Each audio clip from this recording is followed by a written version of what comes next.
कुछ पटेलों की नेता है अनुप्रिया पटेल, कुछ निषादों के नेता हैं संजय निषाद, कुछ राजभरों के नेता हैं ओम प्रकाश राजभर, कुछ जाटों के नेता हैं जयंत चौधरी।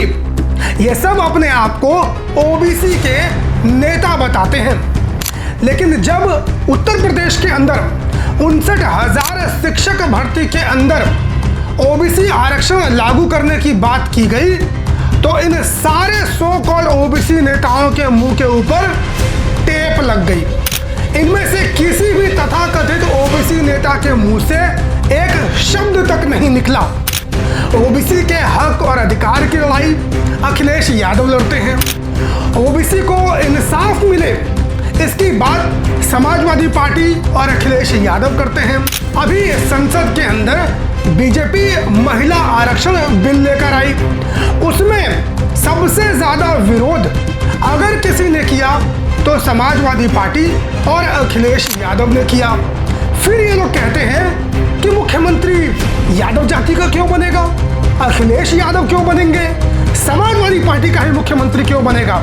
अरे भाई, जब ओबीसी के हक और अधिकार की लड़ाई समाजवादी पार्टी लड़ेगी, जब अखिलेश यादव ओबीसी को हक और अधिकार दिलाने की बात करेंगे, जब संसद के अंदर अखिलेश यादव और धर्मेंद्र यादव महिला आरक्षण बिल का विरोध करेंगे और तुम लोग सो कॉल्ड तथाकथित जो ओबीसी के नेता हो, तुम सारे के सारे बीजेपी की गोद में जाकर बैठ जाओगे, बीजेपी के साथ गठबंधन कर लोगे और मुख्यमंत्री भी तुमको बनना है।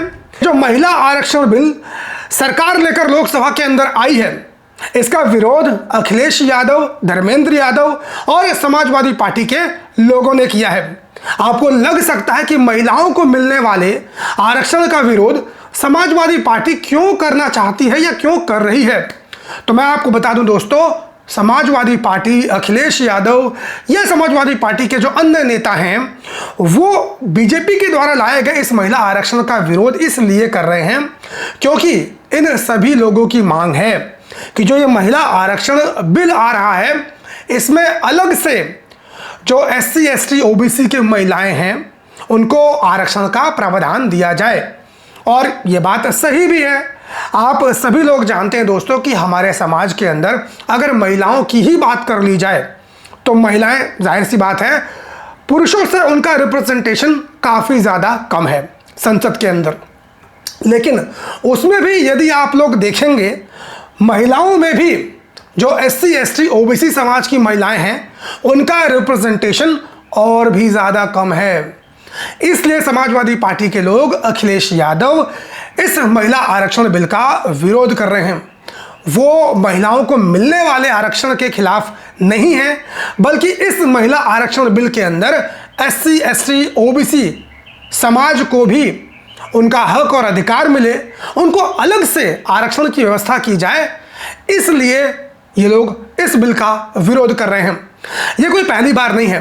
इससे पहले जब कांग्रेस की सरकार थी तब भी इस महिला आरक्षण बिल का विरोध किया गया था और उस वक्त पूरे संसद के अंदर सबसे ज्यादा पुरजोर विरोध करने वाले 3 यादव नेता थे।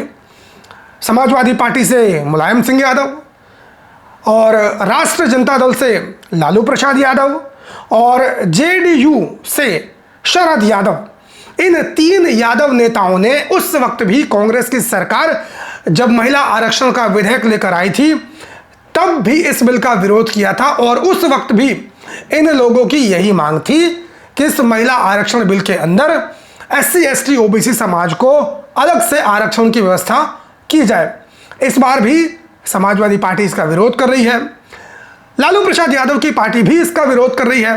हालांकि इस बार जो नीतीश कुमार की पार्टी है JDU, वो बीजेपी के साथ गठबंधन में है और उसकी जो सामाजिक न्याय वाली विचारधारा थी अब वो पूरी तरीके से समाप्त हो चुकी है।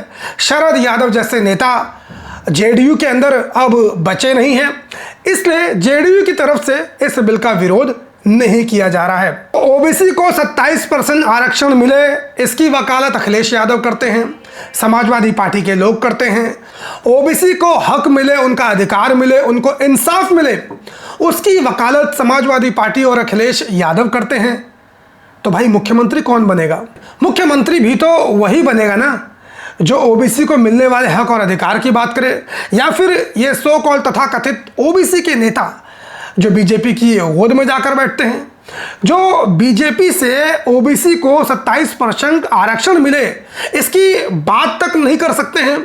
संजय निषाद अपने समाज को या निषाद समाज को अभी तक एससी का दर्जा नहीं दिलवा पाए हैं। सबसे बड़ी मांग संजय निषाद की यही है और बीजेपी की गोद में जाकर ये लोग बैठे हैं। और फिर ये लोग यादव समाज का विरोध करते हैं, अखिलेश यादव का विरोध करते हैं, कहते हैं कि यादव मुख्यमंत्री क्यों बनेगा, अखिलेश यादव मुख्यमंत्री क्यों बनेगा। आप सभी लोगों की इस पूरे मुद्दे के ऊपर क्या राय है कमेंट करके जरूर बताइए। चैनल पर नए हो तो सब्सक्राइब कर लीजिए। फेसबुक, ट्विटर, इंस्टाग्राम, यहाँ पर मेरी आईडी आप सभी लोगों को मिल जाएगी, वहाँ पर जाकर भी आप मुझे फॉलो कर सकते हैं।